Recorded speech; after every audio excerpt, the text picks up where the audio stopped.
Ингээд өнөөдрийн хичээлээрээ Movie Maker-ыг хэрхэн ашиглах талаар дэлгэрэнгүй үздэцгээе. File Zis. Энэ зэсэнд хадгалах болон шинээр project үүсгэх хэрэглүүрүүд агуулгадана.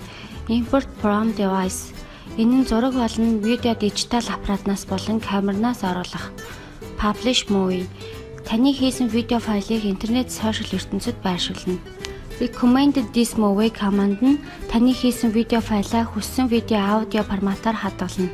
Home Zis-ний хэрэглүүрүүд. Add videos and pictures. Видео болон зураг оруулна. Эсвэл хулганы баруун талын товчлуурыг дарахад гарч ирэх сонголтоос Add videos and photos гэсэн сонголтыг сонгож зураг оруулж болно.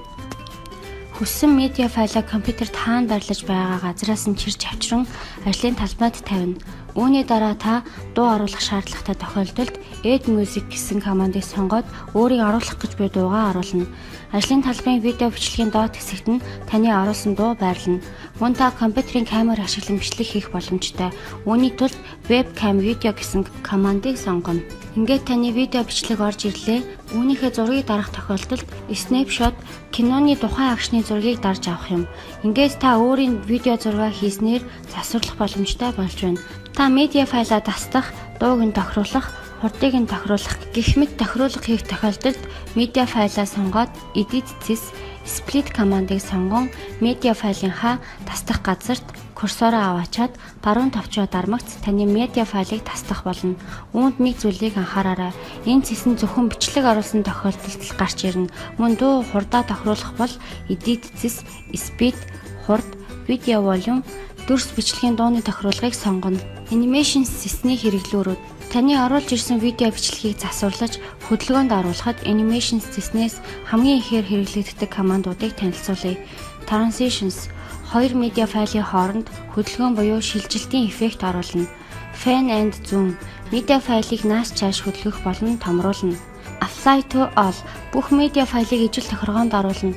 Та оруулсан медиа файлын дүрсэнд янз бүрийн эффект оруулмаар байвал Visual Effect Zis Effects гэсэн цонх руу орно. Энд Movie Maker програмаас танд санал болгож буй өнгө эффектүүдийн сонголтууд гарч ирнэ. Формат Zis-ний хэрэглүүрүүд. Анхааруулга. Киноны нэр болон авторыг оруулахдаа энэ Zis-ийг ашиглана. Movie Maker програмын алхмууд. Timeline.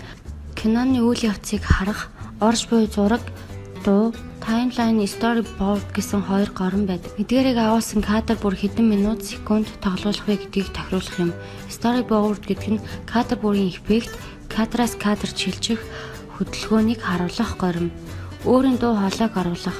Энэхүү програмыг ашиглан видео бүтээхдээ бэлэн зураг, дуу, хөгжим оруулахаас гадна кино бүтээгчдийн амьд дуу хоолойны бичлэгийг оруулж болно. Start Narration бичлэгийг эхлүүлэх. Stop Narration бичлэгийг зогсоох. Ингээд та бэлэн болсон видео бичлэгээ хадгалахын тулд File Zis-нээс Save Movie Recommended this project гэж сонгоно. Хадгалах цонх гарч ирнэ.